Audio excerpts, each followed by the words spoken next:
Trevor and Judy, City Kitty. Welcome to another installation of City Kitty. I'm Judy Michaels and I'm an expert on cat ownership and city living. This is my 10-year-old apartment-bound domestic short-haired tabby cat, Trevor Michaels. This program addresses the particular issues that arise for the indoor feline cat lover in the city. As residents here in San Francisco, we are vulnerable to a multitude of violent attacks, man-made and natural, such as terrorism, burglaries, robberies, earthquakes, violent protests, random assaults, riots, gang violence, drug deals, drive-bys, or anarchist revolts and the subsequent police states. Indoor cat children are the most vulnerable members of the family. As you try to assure their safety by keeping them inside your apartment, they do not have the capacity to survive without your dominion over them. However, just by keeping the one you love indoors does not assure their safety. In the city, danger comes to wherever you are. We live in a bullseye of crisis and crime here in the Bay Area. Today, we're going to talk about the last resort in assuring the survival of our beloved cat children: self-martyrdom. This is a particularly sensitive issue because it's a painful concept to think about, yet it is reserved when we have exhausted all other options. Considering the devotion that we all have to our cat children, I think we can agree this is a modest proposal to ensure their survival. For you, as a parent, this is an opportunity to enter into a transcendent, ecstatic, and revelatory communion. This is the most holy and symbolic act that a parent can do, a sign of true devotion to the helpless angels that grace our lives in the form of the feline. Crime and terrorism are human battles that our feline children should not be involved in. They are not cursed with shameful original sin. They still belong in the Garden of Eden, and it is our job to protect them from natural and especially man-made conflict and disaster. As they are purely physical, soulless beings, gifts from God, we should keep them on earth as long as possible, since they cannot gain access into heaven like we humans can. As your feline children are particularly attached to you, they must be intensively trained to accept the idea of you giving your body to them for their nourishment. Picture this scenario. An attacker breaks into your apartment, fatally shoots you, cuts the phone line, and steals your valuables. You are on the floor, semi-conscious. You know that no one will know you're missing because you are unemployed and have no close friends or relatives.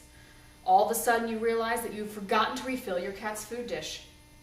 The only person who might inquire the status of your well-being is your landlord, who will become concerned when he or she does not receive your rent check by the first of the month. It is only 1 week into the present month. This, you realize, means that you must keep your cat child alive for at least 3 weeks before help will arrive. You continue to fade in and out of consciousness. Because you have seen this program, you know what to do next. Our guest today is Bernard Jenkins, who I've invited here to demonstrate how to react to this situation and show how you can train your feline child to eat your body on command. Bernard is playing the cat parent who has been fatally wounded by an attacker in his apartment. He tries to scream for help, but can't because blood is filling his lungs.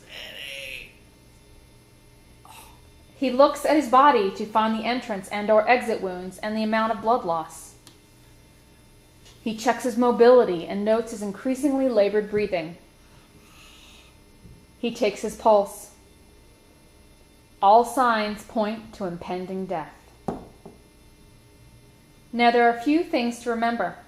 Cats are hunters of small prey, not 130-pound men, so they are most suited to feeding on fingers and toes. If they aren't already exposed, remove shoes, socks, and gloves. Keep in mind, however, fingers and toes do not provide enough meat to sustain a cat for very long. If you have enough strength, you're going to want to remove as much clothing as possible. Cats can't eat through clothing, and you wouldn't want him or her to choke on some loose thread from your slacks or yarn from your sweater. If you have long hair, you're going to want to tie it back so that the cat does not choke on that either. Expose your wounds, as they are a good access point and can stimulate feeding interest. At the very least, lift up your shirt and expose your abdomen. This is a soft and relatively easy access area that offers rich vitamin and mineral organ meats. Now, as you begin to let go of this life and enter into the glorious hereafter, call the cat over as you normally would and speak the code word or phrase that you have practiced in your training with the cat. Trevor. This is any word or phrase that you'd never speak of in any other context to prevent confusion, preferably high-pitched and ending in an E sound, like eat my body. Cats respond better to words that end in the E sound because of their limited ability at phonetic recognition. During repeated training sessions in which you simulate the previously demonstrated scenario, you will start out using a favorite wet treat of some sort, and you will rub it on your naked body to get the cat used to eating off of you at first. Then in subsequent sessions, switch to organ meat-based cat food, then raw cat food, then animal blood or human menstrual blood. It may be good in the subsequent drills to allow the pet to lick superficial self-inflicted wounds to become accustomed to the flavor of your particular blood type.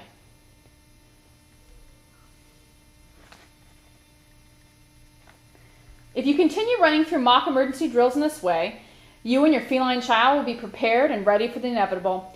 It will also become another way for fellowship and bonding that will further enhance the level of intimacy in your relationship.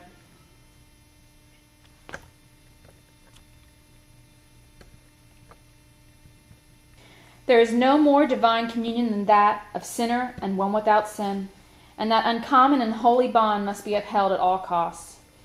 This has been an episode of City Kitty. From our family to yours, keep them close, keep them safe, and stay prepared. I'm Judy Michaels, this is Trevor Michaels, and we'd like to thank Bernard Jenkins for helping us today. And we'd like to thank you for watching.